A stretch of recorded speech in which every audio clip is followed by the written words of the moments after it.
Welcome to The Bold with Kalonzo-Musyoka. It is time for Kalonzo-Musyoka to decide because this election is already a two-horse race between Raila Odinga and His Excellency and Dr. William Samoei Ruto. Today, after the Madaraka Day celebration, and by then many people did not realize, but Kalonzo-Musyoka also attended the Madaraka Day celebration and was seated next to one Martha Karua. Guys, I think from tomorrow I'll be doing the glasses because the issue of my eyes, I think, is back. I normally have the glasses, but I don't use them. Now, what happened is, after the Madaraka Day celebration, he flew to attend a burial ceremony in Mwala. And while addressing the people, rather the mourners in that event, Kalonzo-Musyoka made a statement. And his statement was very clear. I am going to make an announcement in the next 2 days that will shake the politics of this country. Even though in the same event he mentioned condolences from President Uhuru Kenyatta, Raila Odinga, and Martha Karua, and also mentioned condolences from William Ruto and his wife Rachel Ruto. So, and I think he decided to mention all of them so that he will not keep people guessing, or maybe there is no pointer that will be taken from it. If you would have mentioned Ruto without mentioning Raila, people would have captured that perhaps Kalonzo-Musyoka is headed to Kenya Kwanza. And according to him, his political statement is going to shake the politics of this country. So far, what is being relayed in public and what has been reported that is at fingertips is Kalonzo-Musyoka is supposed to join Azimio la Umoja.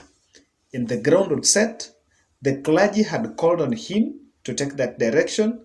Wiper leaders had told him to take that direction. Kivutha Kibwana had even tweeted mentioning that Kalonzo-Musyoka had accepted to go back to Azimio la Umoja. I think the word is to remain, not even to go back. He is a member of Azimio la Umoja, One Kenya. So, and some 5 ministerial positions that are there. So quickly, there are only 2 options that are on table for Stephen Kalonzo-Musyoka. And let's say 3, but I want to squash the third one because I don't think it's it can shake. The first one is, and that is the third, I'm starting with that one, is going to vie. I don't know whether that is going to shake this country because already that is said. And at some point, when Raila Odinga was naming the running mate, he also named his running mate Andrew Sunkuli. So that is not new. 2 is to remain as in Azimio la Umoja. How would that shake the country? Perhaps it will shake the Kenya Kwanza team because according to them, they've been trying to get a strategy of getting entry into the Ukambani region, and all the areas where they're finding difficult to campaign is in Ukambani. William Ruto has made inroads in the coast. He has made inroads in Western Kenya by now bringing Musalia Mudavadi and Wetangula in the fold. He has made some inroads in, I don't know whether I should also mention Nyanza. Yes, but Nyanza, he has Owalo and Obado there. But in Ukambani, Stephen Kalonzo-Musyoka is steadfast. So if he still remains in Azimio, bit of a shake. What will shake this country is Stephen Kalonzo-Musyoka joining Kenya Kwanza. Straight to the question, what will he get? Because what it will be is just like it will be a protest decision on Raila Odinga, but that decision will turn Ukambani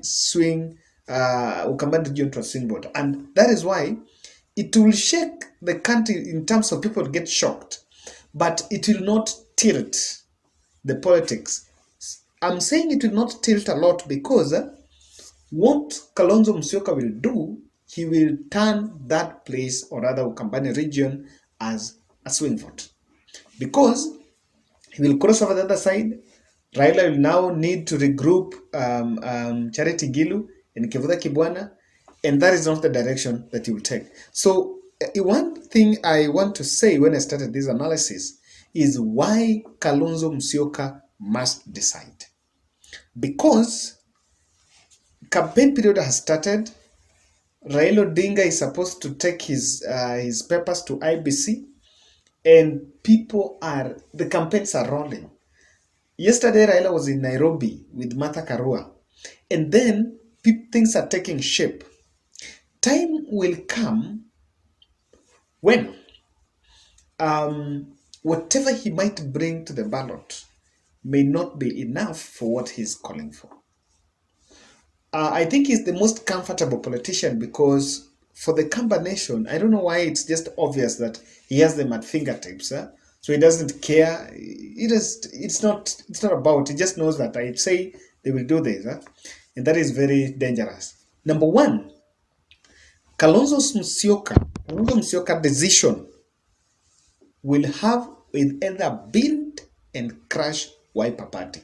Leave alone the personal interest of him maybe getting ministerial positions, or maybe chief minister, or maybe now making sure that candidate A loses and candidate A wins, or even pushing a runoff. Leave alone that aspect because that will be decided on August 9th. But what the decision is going to affect now, it's going to crush or build Wiper Party. Their aspirants in the three Ukambani counties of Machakos, Makueni, and Kitui, most likely they are going to win. He's going to scoop a couple of seats there. But Wiper candidates outside Ukambani are not going to find it very easy because they'll be facing stiff competition from the other political parties. And then that will cannibalize, because that will actually cannibalize the party to be an Ukambani party. So I think, and that is why I agree with Dan Manzo. Dan Manzo was saying that the voice of aspirants is also supreme. What Wiper candidates are saying is also supreme. Because you can look for everything, you can look for these nominations, but election is a cycle. Election is a cycle. And it's not that automatic. Secondly, it will have an impact on any future presidential missions. And just to be bold enough, as I normally say, the truth of the matter is any decision and the kind of political, let's say, the kind of bargaining strategy that Kalonzo Musyoka has manifested, or rather has exhibited in this general election, is setting a precedence. And in future engagements, people will really be, I don't know that it will work against him or for him, but any other political candidate who would want to work with Kalonzo Musyoka will have to be very keen. And what would most likely happen is most candidates, formidable candidates, would love to form a campaign or a presidential dream team away from him because of a quick start, a decision.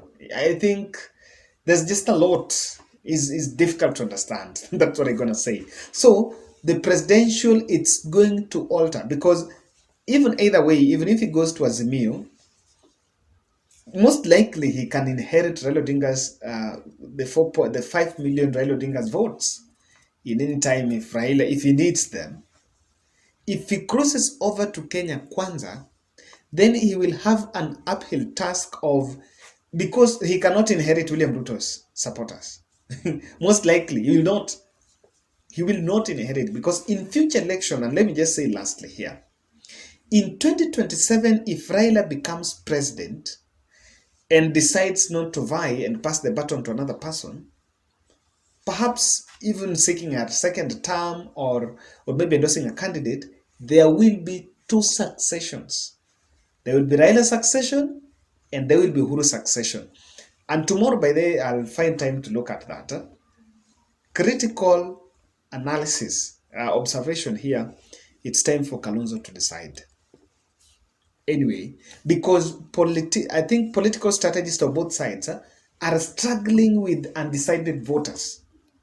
And if Kalonzo decides and joins Azimio, or maybe joins Kenya Kwanza, let's say joins Azimio, and then Raila finds out, oh, okay, with Kalonzo, I still have 53%, or I still have 50%.